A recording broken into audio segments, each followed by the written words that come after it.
Hello and welcome to day 2 of the 3rd annual Emerging Scholars Symposium. This is a partnership brought to you specifically by the Roosevelt, Truman, and Eisenhower Presidential Libraries, and more broadly by the National Archives and Records Administration, of which the Presidential Libraries are an important part.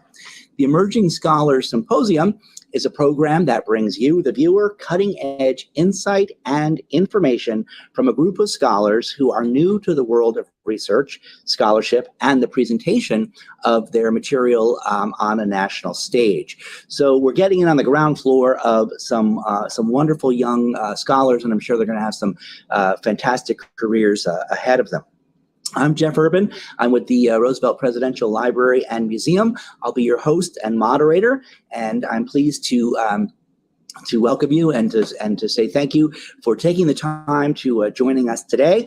And I'm sure you're going to want to join in and tune in tomorrow and later on this afternoon as well when we have other scholars. Yesterday we had Linda Herview, and she was talking about her book Forgotten: The Untold Story of D-Day and their Black heroes at home and at war. And so if you missed that, you're going to want to check that out. That was a wonderful presentation. I'm sitting in for my friend and colleague, Joy Murphy, who is the education director at the Eisenhower Presidential Library and Museum.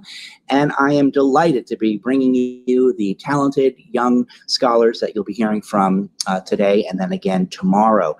Today, we have Christopher J. McNulty, and he has a BA in History from the London School of Economics, an MS in History from the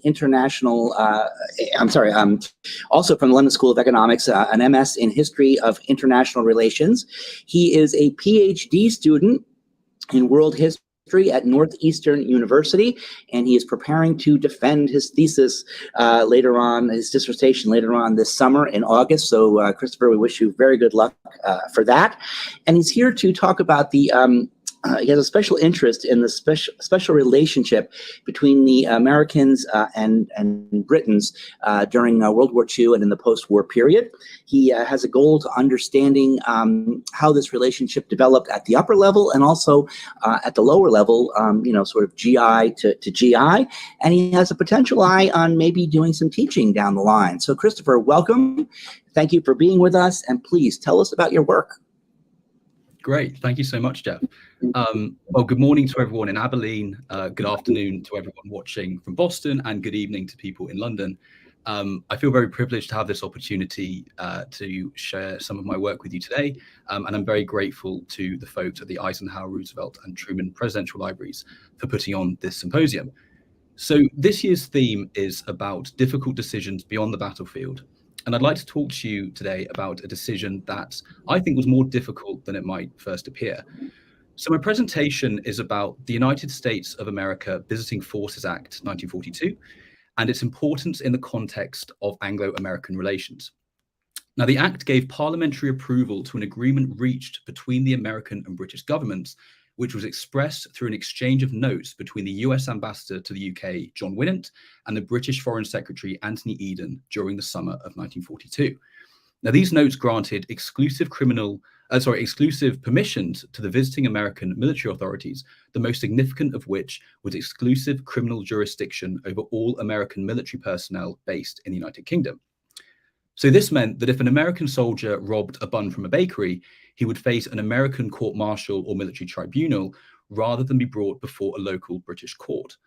In the context of the Second World War, it might seem rather predictable that an isolated Britain would willingly agree to, frankly, any request from their American allies because of the enormous strategic advantages that garrisoning millions of troops would bestow.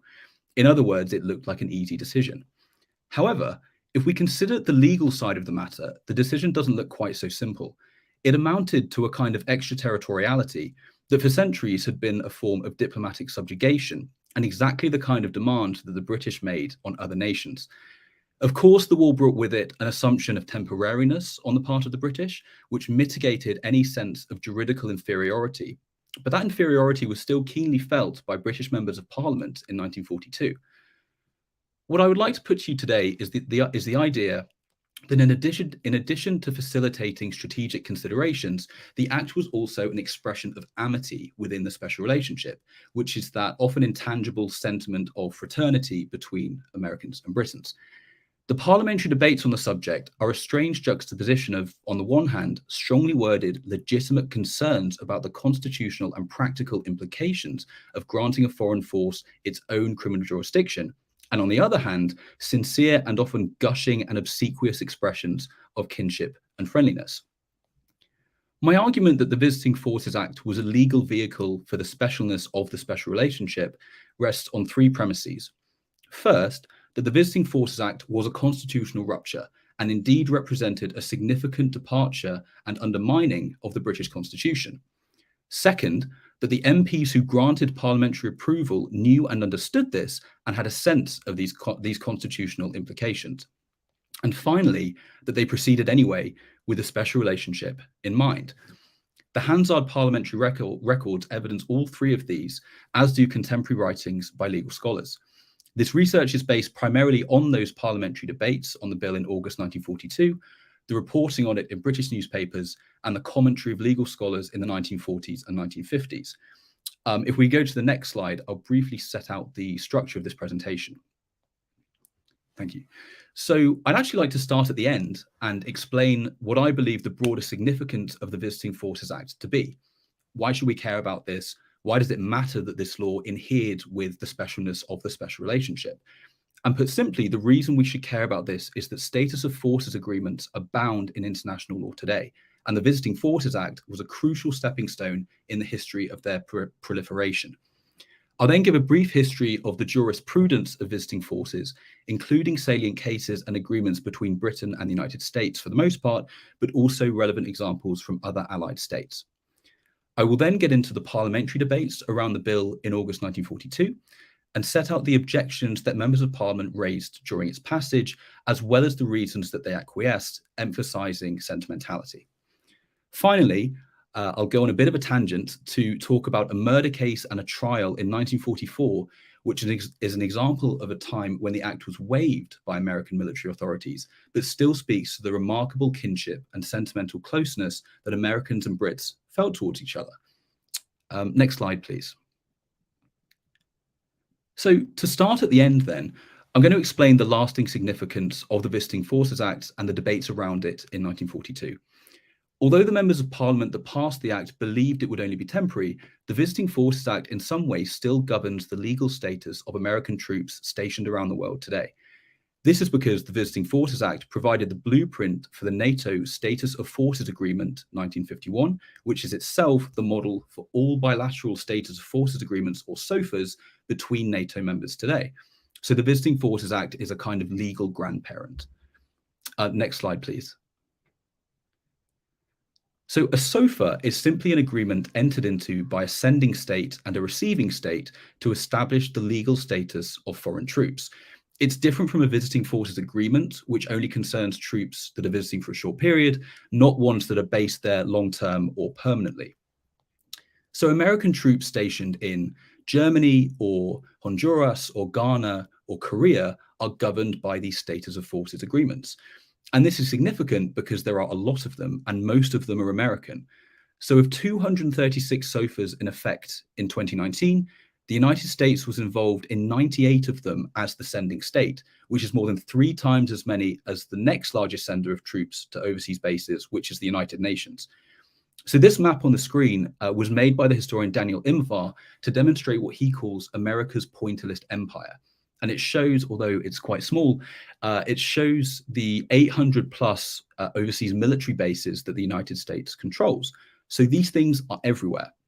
But the data on them, the data that we have on them isn't that great. Not all of them are public. And the best data set we have was built by the sociologist David Vine for his 2015 book, Base Nation.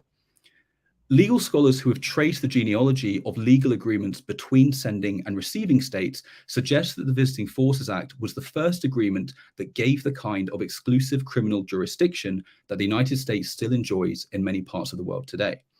What those MPs permitted in 1942 in the name of the special relationship is still shaping the legal status of visiting troops. However, While the Visiting Forces Act was the first such agreement, it was not totally without precedent. Next slide, please.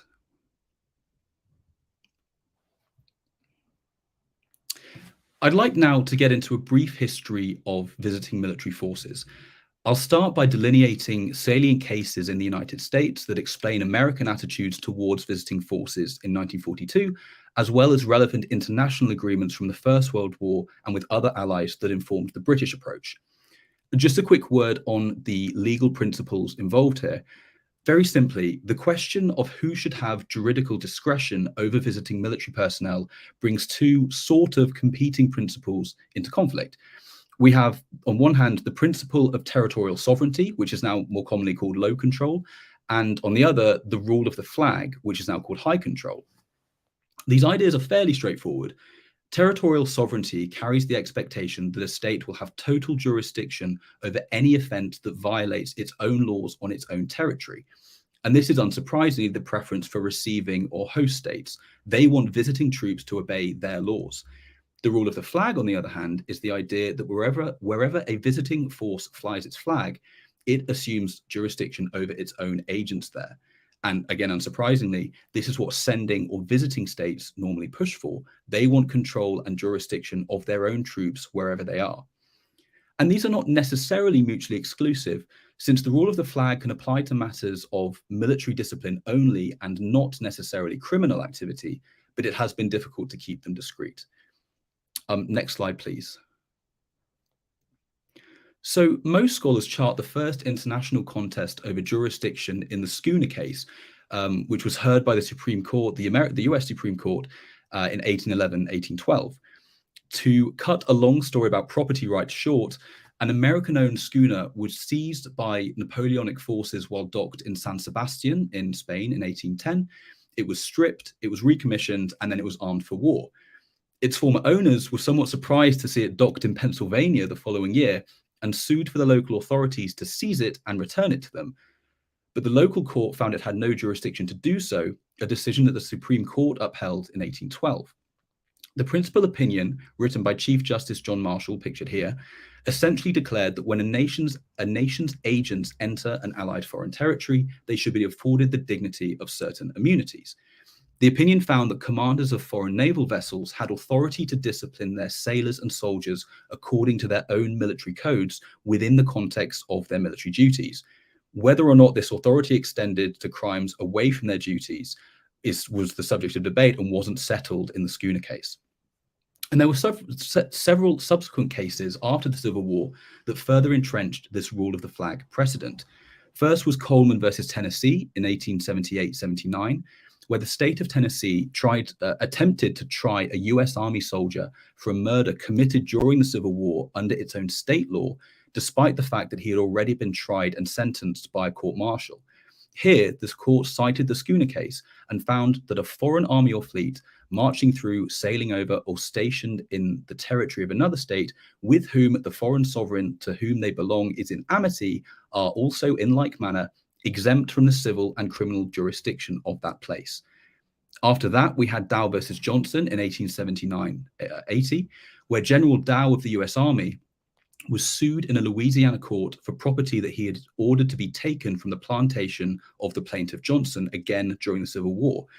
Citing both Schooner and Coleman, Justin Field opined, I'm sorry, this is a longer quotation, as well as observed in the recent case of Coleman versus Tennessee, it is well settled that a foreign army permitted to march through a friendly country or to be stationed in it by authority of its sovereign or government is exempt from its civil and criminal jurisdiction.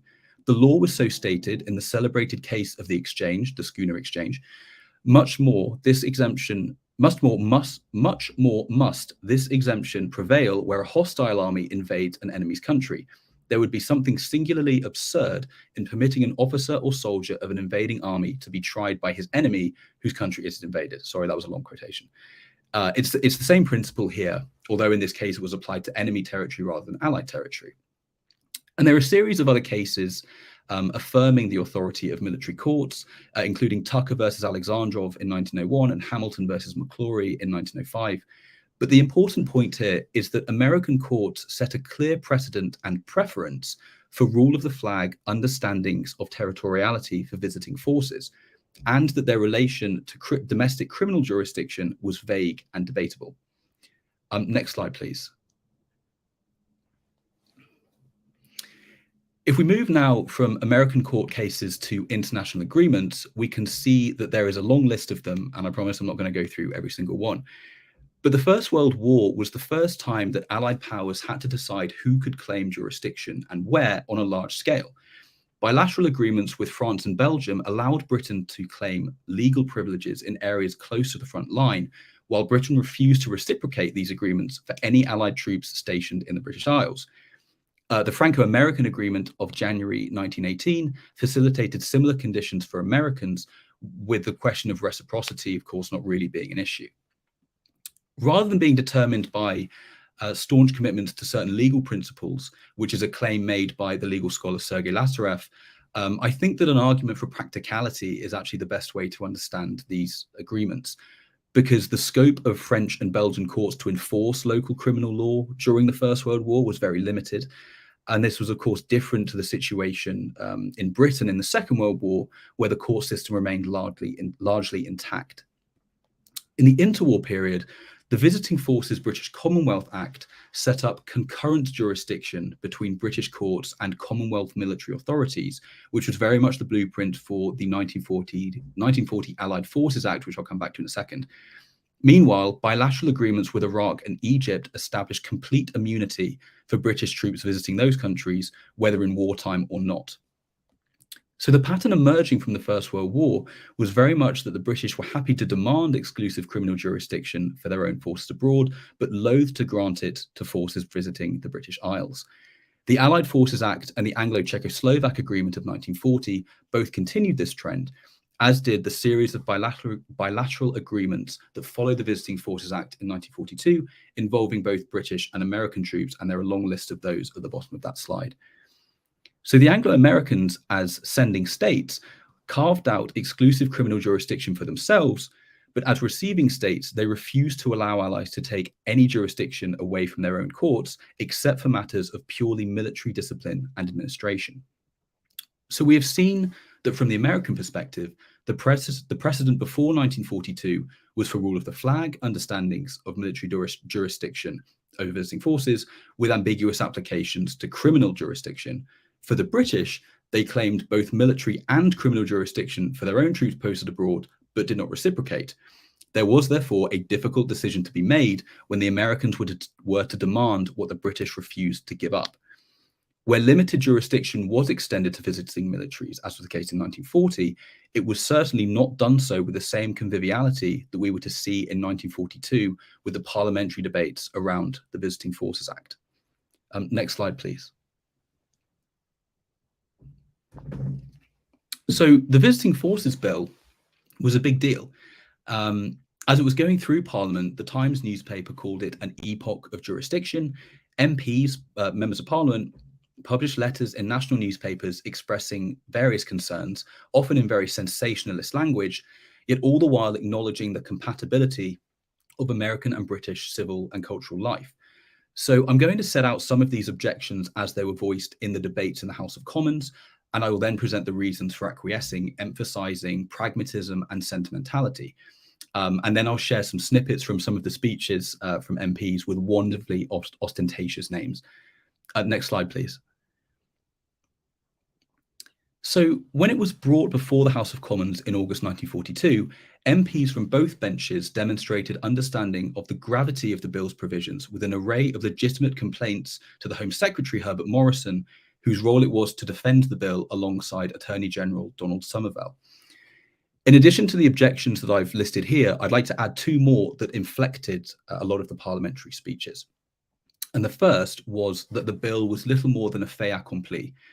Anyone familiar with British parliamentary politics will know that MPs take their legislating role very seriously, at least collectively, and they vehemently object to anything they consider to be reducing their role to rubber stamping, which is what the Visiting Forces Bill was seen by many to be, based as it was on the agreement already reached between the US ambassador and the Foreign Secretary earlier in the summer. The second was the threat of extraterritoriality and the tone-deaf complaints from that Britain might be subjected to the same legal coercions that it had inflicted on many parts of the world. As I mentioned earlier, extraterritoriality was seen as a legal mode of diplomatic subjugation or even humiliation. Yankee Zheng, who is a historian of modern China, has written about how the Sino-American Agreement of Visiting Forces in May 1943, which itself was based on this Visiting Forces Act, was akin to a return to the unequal treaties and a resurrection of American extraterritoriality that Congress had ended only a few months earlier in January 1943. So many of the speeches adhered with British exceptionalism, with more than one MP declaring that the British justice system was the best in the world and in no need of augmentation through American jurisdiction. But if we move on to some of the more tangible objections, the first was the question of the source of American law. So it was not clear to many MPs which body of American law GIs would be subject to if they weren't going to be under British jurisdiction. Would American military authorities be enforcing only military law or state laws or federal laws or a combination or some other source of law entirely? There were concerns about differences between state laws, where capital punishment had been abolished in some states but endured in others, and how modes of execution varied across states. And there were also worries that lower order crimes against British citizens might not be a priority for American military courts. The Home Secretary, as well as the Lord Chancellor in the House of Lords, emphasised the common legal heritage of the British and American systems, and showed that the American military code carried similar standards to British criminal law. So this objection was cleared up fairly quickly. The second major query concerned what would happen in the event of a crime committed jointly by a uniformed American and a British civilian. Would they be tried in different courts? What oath would a British citizen swear in an American court-martial? Would a Briton be denied British counsel? Would the press be admitted? And again, this was cleared up fairly quickly because the Attorney General assured the House that no British soldier or civilian would appear before an American court. And he highlighted the waiver provision in the Visiting Forces Act, which meant that the governments would discuss in the event that there might be disadvantages to trying offenders in different courts.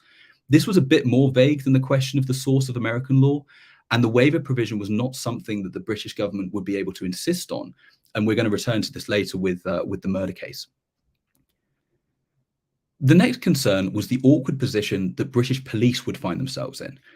Would they arrest an American soldier and immediately hand them over to the military police? Would they need to become versed in American criminal law? Would they put themselves in harm's way to apprehend Americans breaking American laws in Britain?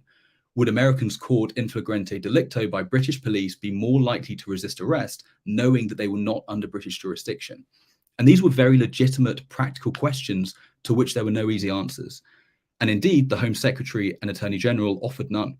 Wartime policing was tricky enough, and the Visiting Forces Act made it even more difficult. In terms of the Constitution, the most serious concern was about British citizens falling victim to American crimes, but not seeing justice done in British courts. And many MPs saw this as the critical constitutional departure.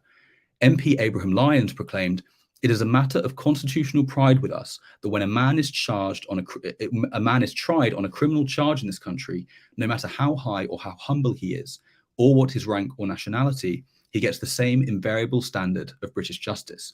The Visiting Forces Bill clearly threatened this dearly held constitutional principle. And again, there was no real answer to this. It's not an understatement to say that the Visiting Forces Act represented a constitutional rupture for Britain. And this was the great tension at the heart of the parliamentary debates. There was no getting around the fact that the British courts would be giving up total criminal jurisdiction, and that the British Constitution was to be supplemented by the American Articles of War. The only mitigations were the assumption of temporariness that we mentioned earlier, the urgency of war, and the fact that it was the Americans that were asking for it and not some other ally, because when those allies asked, they were denied. Next slide, please. So despite this long list of objections, there were also good reasons to acquiesce to the American request. The first two on this list were put forward in the bill's defence and were wholly unconvincing to the MPs present. The first was precedent, which was something that the Attorney General put forward in the bill's defence.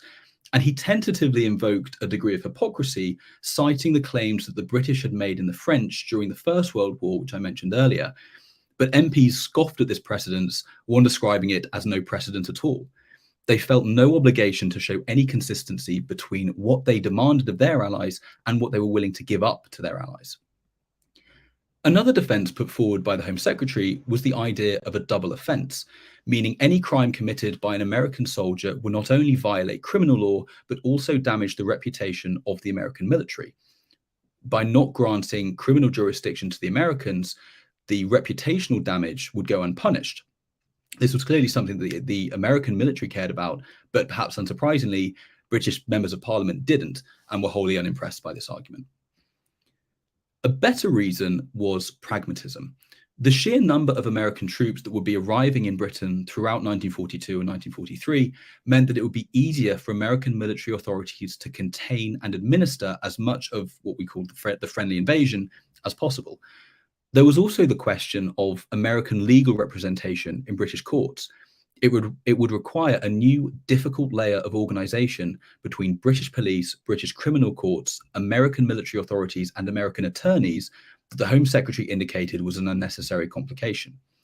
There would also be public displays of confrontation between American lawyers and British judges, which, it was well argued, might not best support good feeling among British civilians and GIs. And this speaks to the last point, which was sentimentality. Despite the validity of MPs' concerns, all of their objections were couched in the most convivial and genial language. Whenever a member complained about what the bill meant for the British Constitution, they more often than not also complimented the Americans or reassured the American people that these complaints weren't personal, or reminded the House of the shared culture between Anglo-Americans, often all in the same breath. And I'd like now to share a few quotations from these speeches. I promise they're not too long, in part to evidence these points and to show this double-sided complaint-compliment dynamic that was going on, but also to share some of the fantastic names that British MPs had in the 1940s. If we could go to the next slide, please. So first we have Tufton Beamish, who said that there are a few things which are troubling me about this astonishing and unique bill, but anything I say is in no sense to be construed as being contrary to the people of the United States. Next slide, please. Here we have Abraham Lyons, who we just heard from citing serious concerns for the British Constitution, who said, "Not one of us who opposes this bill wishes to minimize in any way our unbounded appreciation of our American friends and allies, nor the warmth of our welcome." Next slide, please. We have Noel Goldie, who was a King's Counsel and a judge, said, "We are doing something which constitutes a most unusual proposal, and one which would never be justified or tolerated except under conditions of war and under conditions of the closest feeling of comradeship and of a common legal tradition which exists between the United States and ourselves." And next slide, please. And finally, we have Geoffrey Hutchinson, a line of whose speech gave me the title for my presentation. He said, the House will readily pass the bill, drastic though its departure is from our constitutional practice, but we shall do it not because we desire to establish a precedent for a future departure of the same sort, but because we desire to pay a special compliment to our allies from the United States of America. There is some irony, I think, in his hope that it wouldn't set any precedent for the future. So MPs were awkwardly flattering, even toady, when debating a piece of legislation that would undermine key tenets of the British Constitution. It is worth remembering the wartime context here, and I'm not suggesting that the special relationship was the most important factor in British authorities acquiescing to American requests for exclusive jurisdiction. However, the special relationship was a way for MPs to make this unprecedented move more palatable, both to themselves and to the British public. And it was the special relationship, not the strategic benefits or the wartime determinants, that MPs themselves spoke about. And the Visiting Force, the Visiting Forces Bill passed quickly through both houses in August and came into effect in November 1942. And by and large, it worked just as intended. American troops went about their soldiering under the American Articles of War and were charged and convicted by American military authorities whenever they committed crimes. Those authorities took over HMP Shepton Mallet in Somerset and built their own execution wing there, where 18 GIs were hanged or shot for various convictions during the war. Home Office files show convictions for more than 50 murders and manslaughters, 22 attempted murders, and over 400 sexual offences. So that exclusive criminal jurisdiction was used quite a bit. Next slide, please. So I'd like to take you on a little bit of a tangent now to discuss one particular case of Anglo-American criminality during the war. There are lots of examples of how the Visiting Forces Act worked in practice, and lots of good scholarship, particularly on how African-American soldiers were disproportionately surveilled, arrested, and prosecuted by military police while in Britain, even as the British welcomed them and British authorities eschewed racial discrimination against African-Americans. And we heard a little bit about this yesterday from Linda Herview's excellent talk. But I'd like to focus on one murder case which, despite being the subject of George Orwell's essay, The Decline of the English Murder, is actually a fascinating story, and one that is quite instructive for understanding how American cultural influence could become manifest in Britain, as well as how Britons saw Americans before the law. If we go to the next slide, please. So the case was the murder of George Heath, who we saw in the previous slide, by Carl Hulton and Elizabeth Jones, who are on this slide, in October 1944. It's called the Cleft Chin murder because British police could not immediately identify Heath and reportedly referred to him as the man with the cleft chin. He was identified shortly after when police recovered his effects, but the name stuck. So Carl Hulton, on the left here, was a paratrooper in the 101st Airborne who went AWOL sometime in the summer of 1944, stealing a US Army truck and driving around the British countryside, refueling at various American bases as he went. He met Elizabeth Jones, here on the right, in a cafe in Hammersmith in West London, actually just up the road from where I'm sat right now. Hulton introduced himself as Lieutenant Ricky Allen of the 101st Airborne and a member of the Chicago Mafia. And Jones, for her part, introduced herself as one Georgina Grayson, a striptease dancer from London. They were actually from Boston, Massachusetts and Neath in Wales, and Hulton was certainly not a member of the mob. Hulton and Jones spent 6 days together and went on a spree of random criminality. They assaulted and robbed several women before determining to steal a taxi. The first one they tried had an American officer sat in the back seat, but they succeeded with George Heath's taxi. They hailed Heath, got in, agreed a fare, and shortly afterwards, Hulton shot him through the chest from the passenger seat. Heath died after about 15 minutes, and Jones went through his pockets looking for anything worth stealing. She ended up with £4, a cigarette lighter, and a pen. They dumped his body at Knoll Green near Staines, where it was discovered the following morning by a firefighter on his way home from a night shift. Hulton and Jones were arrested after driving to Piccadilly the following day, and the American authorities invoked the waiver provision that I mentioned earlier under the Visiting Forces Act. This meant that the pair were tried together in a British court, and the trial was in the public domain, unlike the service courts. This was the first time an American soldier had ever faced a capital charge in Britain. After a 6-day trial, both were convicted of murder and sentenced to death. The judge acknowledged that Hulton had committed the murder, but that Jones knew he was armed and likely to use violence to rob Heath, and was therefore guilty under the principle of common purpose. Now, Jones actually received a reprieve from the Home Secretary and was sentenced instead to a life in prison, although she only served 9 years. The murder is interesting in the context of Anglo-American relations for 2 reasons. The first is that it speaks to the influence of American culture in British life, which is something that I'm interested in more generally. Jones had been a fan of Hollywood gangster films and fancied herself a gun moll, and she told Hulton that she was looking to do something dangerous. A lot of the reporting around the murder was written if the two were Bonnie and Clyde, but in the event they were far less competent. When he was arrested, police reported that Hulton had a loaded .45 in his pocket with the safety catch off and a round in the chamber, which is not how I would choose to drive a taxi in London. But the irony of Hollywood's influence on Jones is that the murder was made into 2 films. The first was made in 1948 and entitled Good Time Girl. And it was a pretty libelous depiction of Jones's adolescence, which was based on the murder, changing some of the key details, but also about general delinquency among young women in Britain during the war. The second film, which this is a still from on the right, was called Chicago Joe and the Showgirl, and it came out in 1990. And I haven't been able to see it, but the reviews I've read describe it as exactly the kind of film noir that inspired Jones to go with Hulton in the first place. And it is actually Emily Lloyd-Jones' character that encourages Kiefer Sutherland's Hulton to commit the murder. The second reason for its salience is that Jones's reprieve was protested quite forcefully by groups who clearly thought that Americans and Britons should be equal in the eyes of the law. One group protested outside HMP Pentonville, where Hulton was hanged, arguing that he should have been reprieved. And another, bigger group argued that Jones shouldn't have escaped the noose and deserved to be hanged, which is all the more remarkable because only 10 women had been hanged in Britain since 1900. It is, of course, impossible to qualify the reasons for these feelings. The protest against Hulton's sentence was likely linked to the movement against capital punishment in Britain at the time, and the anger over Jones's reprieve linked to popular wartime animosity against any lawbreakers. But it is interesting that the protests in each direction stressed equality, Anglo-American equality before the law. Their respective citizenships didn't come into it at all, which is a little surprising considering the vitriolic outcry about the murder.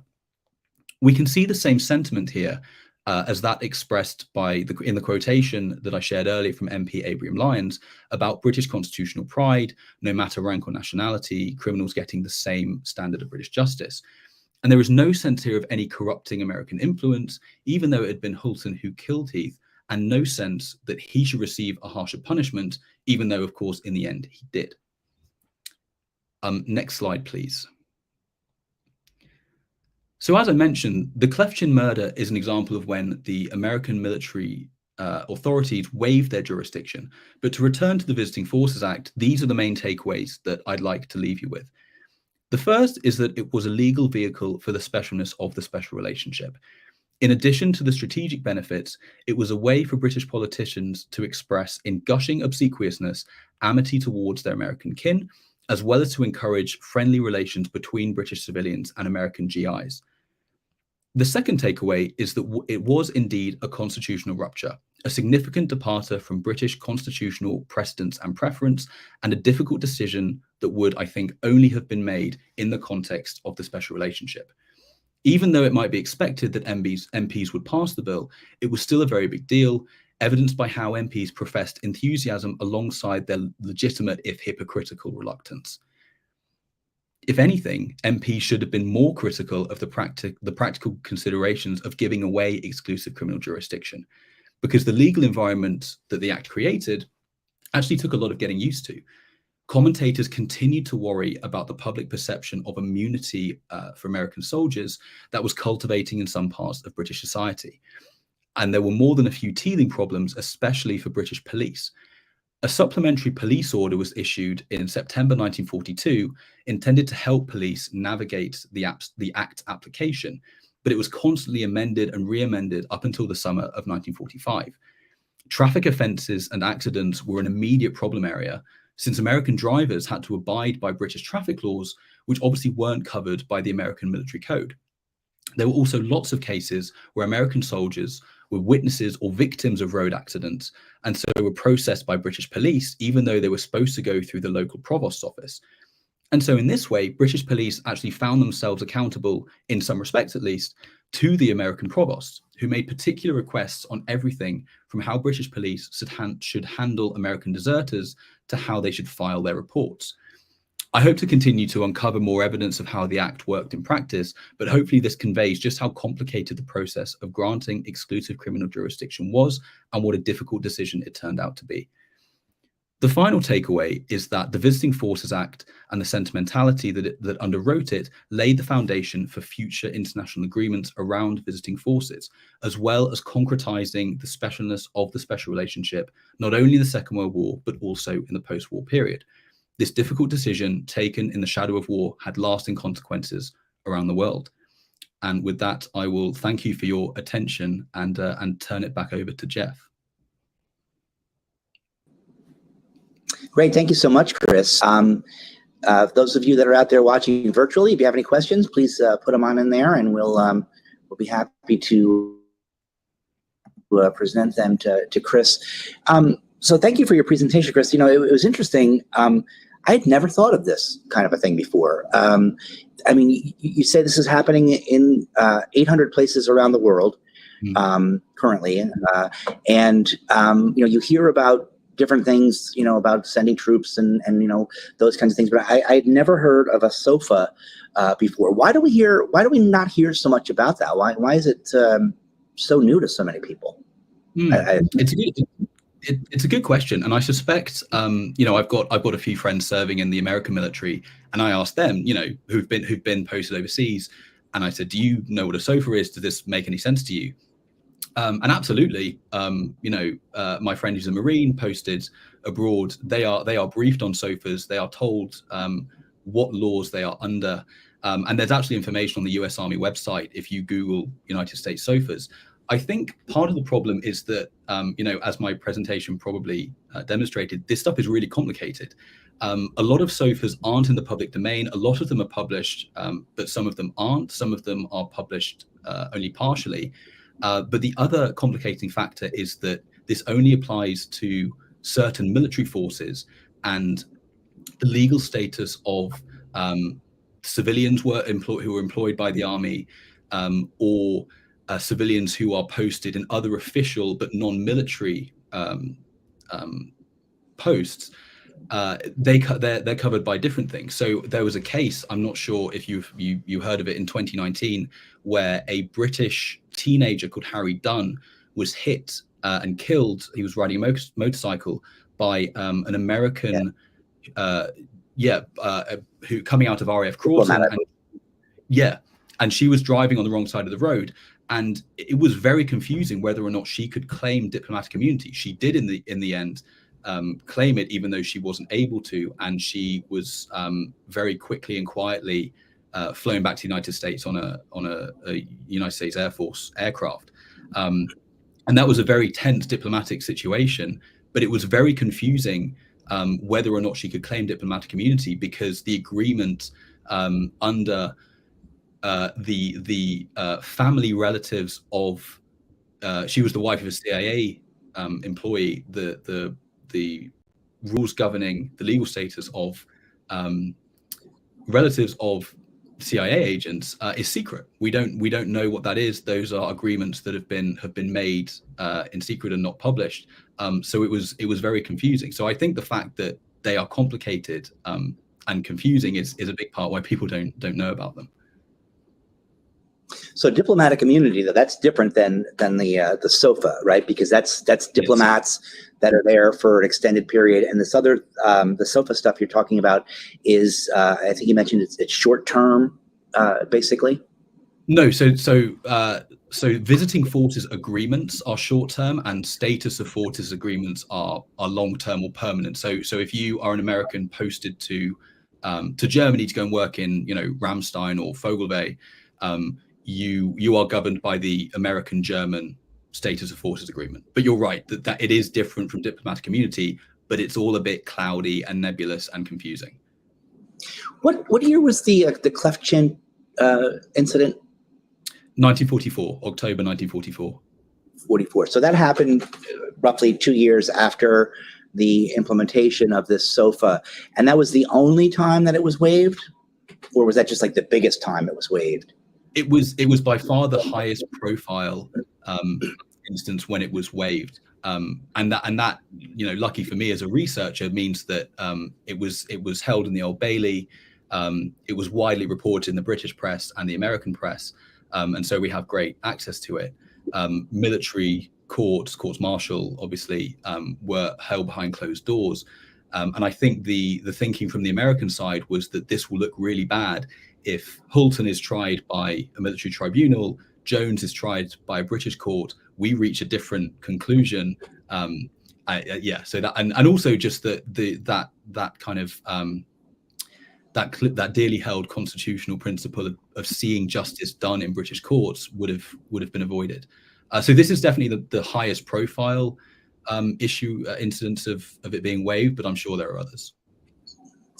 That puts me in mind of the concept of double jeopardy. So what would have happened, or what do you think might have happened, or did this ever happen, that that an American military personnel was tried and convicted or court-martialed, and the British locality wasn't happy about that? Was there any opportunity for them to weigh in or subject this American military person to a double jeopardy of then being tried outside of that, or was that all handled under the sofa? No, it's a good question. No, there was no recourse for the British at all, and it was likely they wouldn't know what the outcome was anyway. There were so many Americans in Britain during, well, especially towards the end of 1942 and throughout 1943. It's very unlikely that they would have known what had happened to any particular offender, because when an American GI was arrested by British police, if this is how it went, rather than being arrested by American MPs, they weren't allowed to process them at all. And there was, I mentioned the complications between British police arresting American servicemen and then handing them over immediately to the American military authorities. They initially started to process American GIs as they arrested them, but they were, I mentioned, military provosts making specific requests about how police filed their reports. They weren't happy with the information that the British police were asking the American soldiers to provide. They thought it should be, that's American knowledge. They don't want any information about which units are posted where to get out. So it was they started to process them, and then that stopped fairly quickly. I see. That makes a lot of sense, because you begin to get that information out there. Now you're tipping your hand as to who's there, what they're doing, what they're capable of in terms of military abilities. We have a question. Were similar SOFA agreements set up as the Allied forces liberated Europe? So it's a good question. So SOFAs weren't actually a thing until like 1952. So the Visiting Forces Act 1942 was the blueprint, the kind of, I think I said, legal grandparent of SOFAs. But as was the case in Dow versus Johnson, it was kind of ridiculous to expect enemy forces to be tried in the courts of their enemy or according to the laws of their enemy. So occupying forces, that occupied Germany and well, not Eastern Europe, but they were always subject to American laws. And the Visiting Forces Act, I talked about the assumption of temporariness. It wasn't repealed until 1952, when a new law, very not confusingly, also called the Visiting Forces Act 1952, brought the NATO Status of Forces Agreement structure into effect from the previous year. So technically, even though the war was over, American military authorities still had exclusive criminal jurisdiction in Britain just in Britain until right into the 1950s. It's a good question. So you say that during World War I, this was not considered by the British, that you guys weren't going to allow us to have this special relationship. But then just a generation later, 25 years later, 20 years later, World War II, you were willing. What changed in that time? Was it just the desperate situation of what was going on with Nazi Germany vis-a-vis England's basically standing alone, or were there further cultural things that shifted in that time frame as well? It's a very good question. So the question of Anglo-American criminal jurisdiction was actually almost resolved in the First World War, but the negotiations were happening towards the end of 1918 and were actually never resolved. It would have been very interesting to see if, as was the case in the Second World War, the United States were the only British allies that were going to be permitted to conduct their own court system.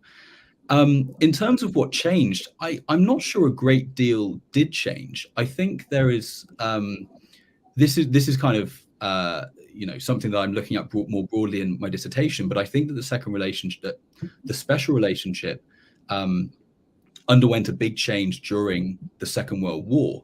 But in terms of elites, which is the diplomats and members of parliament, politicians, elites had always had pretty close relationships, transatlantic, like Anglo-American relationships. I think the Second World War was a turning point because of the sheer number of Americans that were in Britain and that were meeting Britons probably for the first time, and Britons were meeting Americans for the first time. So I think it was more important for those British elites, even if their opinions hadn't really changed much in that generation. It was important for them to kind of demonstrate that amity and affability towards Americans, kind of as an example, because if we're going to host, I think 3 million American troops went through Britain. I think maybe 1.6 million was the most that were ever stationed there during 1944. 1944. Then we need everybody to get along. So I think maybe the circumstances of the war changed, but really there was a lot of Anglo-American, among, like as I say, among elites, amity before the Second World War. Now you talk about this was being worked on through the Parliament, and when you say MPs, you mean members of Parliament. When you first were using that, I was thinking military police, so I was a little confused, but you cleared that up along the way. So that's what's going on your side of the pond. On our side of the pond, where was this being discussed? Was this being discussed in the State Department? Was it being discussed in the Justice Department? Was it being discussed in the military, in the White House? I mean, who on our side was the ones negotiating this kind of situation with the folks on your side? So this is a very good question, and one that I'm not too sure of the answer on. It's my next question. It's my next research question. I think it was primarily a military, and as I mentioned, like pragmatism was a real reason to do this, even though practically it was very difficult for British police, and it required a huge amount of cooperation between American military provosts and British police. I think as a military matter, it is easier, and especially easier for the visiting Americans who I think, in lots of ways struggle to adjust to lots of different elements of British life, and there are lots of kind of funny examples of that. But from a military administrative perspective, it was much easier if they were subject to the same laws that they'd always been subject to, and that they signed up to either when they were drafted or when they enlisted. So I think I'm sure the Justice Department and the State Department were involved, but we're actually not sure. As I said, the agreement was based on this exchange of notes between the US ambassador to the UK, John Winant, and the British Foreign Secretary, was Eden at the time, but we don't have much information on those negotiations. So you read us several quotes, and it seemed like everybody was going out of their way to bend over backwards to say, look, we need this, but we don't want to be offensive. We're happy to have you guys here because, we need the help. We want the help. We're fighting for the same cause. But at the same time, we do have to have this. But so that seems to be, and correct me if I'm wrong, the sort of the public face of this. But what was the tone and the tenor of discussion going on both benches in the Parliament themselves? Was it as friendly as that, or was it kind of as we say in the States, hold your nose and take it kind of a thing? Yeah, another good question. It was kind of hold your nose and bite the bullet, and a lot of these MPs. I mentioned that they wrote letters in national newspapers, and they wrote in very sensationalist language. And some of it was also, MPs were writing these letters to newspapers and then repeated them in the Commons. There was one MP who had a very strange and quite upsetting argument about, well, if my daughter is raped by an American GI, I want him tried in a British court. Which was, one of the first things that was brought up and was quickly quashed by the Home Secretary and the Attorney General. So it was very much, hold your nose. It's interesting because at the time, British public opinion, and this is maybe more to do with the urgency of the war rather than the sentimentality, which, as I said, was very much felt by elites, but as I said, Americans and Britons didn't really have much interest in each other, and certainly hadn't really met each other or experienced each other's company. but the public opinion was extremely excited to welcome American soldiers. And there are all these great videos of GIs stepping off the ships in Liverpool and being greeted by American Red Cross workers, giving out donuts and coffee, but also by British military bands, by crowds, cheering them on.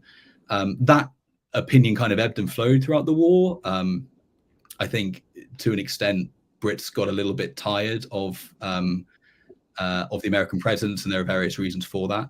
But definitely in 1942, the British public was quite happy for MPs to hold their noses. And frankly, most Brits didn't really understand, the British Constitution isn't written down anywhere.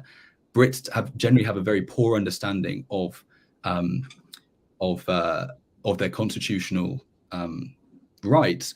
And I think that while there was a perception of immunity that was a bit damaging, it broadly went along the same lines of the ebbs and flows in British public opinion, so the American presence generally.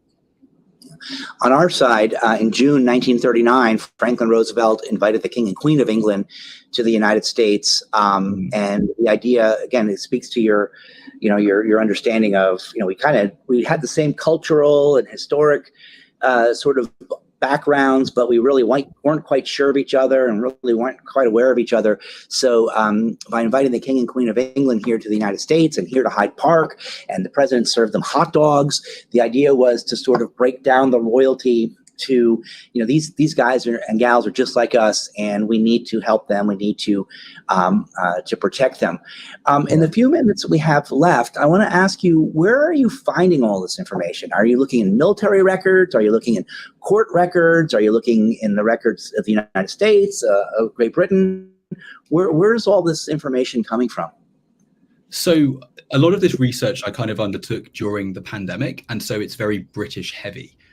Because the materials I was able to access online were like the parliamentary records, full transcripts of every debate are obviously available online, so that was fairly easy to access. British newspapers and some American newspapers as well, but it is very British Anglo heavy. Again, the next step in the research is to go and read. I'm really interested to find out what was going on at these courts martial, and I think those records are held in College Park. It's mostly it was pretty much all online, and mostly on the British side. Okay, and when you mentioned College Park, that's what we call here A2, which is Archives 2 outside of Washington, D.C. We have College Park, Maryland, which is another, very large records holding location. And do you think you'll be able to do that online, or do you think you're going to have to come here to do that, or how does that go? I'm going to have to go.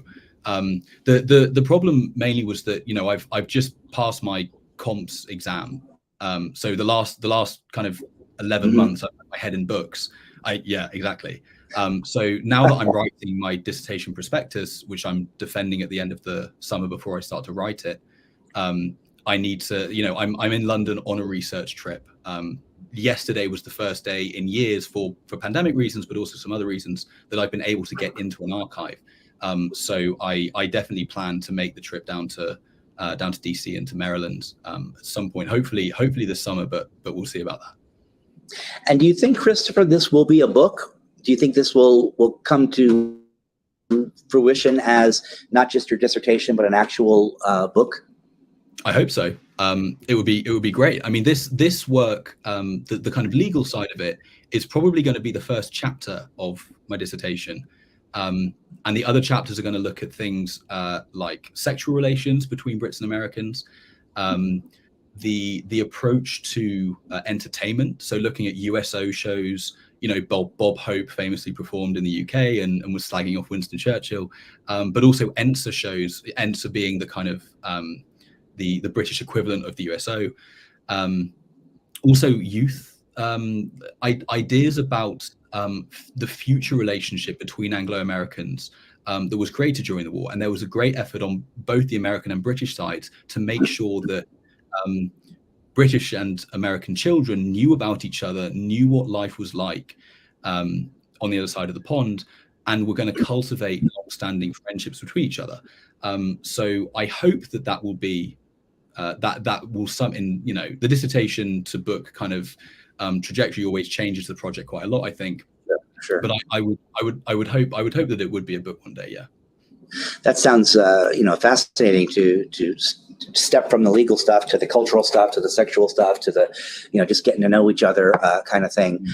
Of course, we are very, very thankful that you sent us the Beatles and the Stones. So thank you for that. That certainly helped to seal things. And I want to wish you all the best luck with your. I know you're going to have a very, very busy summer. You're going to have your nose back in the books. Defending and getting ready to defend your dissertation. So we wish you all the best of luck for that. If you ever find yourself in the Hudson Valley, please come to the Roosevelt Presidential Library. I'd be happy to show you around, and I'm sure the same invitation would be extended from our friends at Eisenhower and also at Truman. So good luck with your work over there. Good luck with your work when you get back to this side of the pond. Thank you for sharing this fascinating and really peeling back. You think it's so simple, just send troops over there and there you go. But there's a lot of detail and a lot of, as they say, the devil is in the details that needed to be worked out. So thank you for shedding some light on that with us. So good luck, and we'll see you soon. Great. Thank you so much for having me. Oh, absolutely. Absolutely. And we'll see the rest of you maybe later on this afternoon or certainly tomorrow as we discuss some other topics with the Emerging Scholars program here. And we look forward to meeting with you then. Thanks for tuning in. Thank you.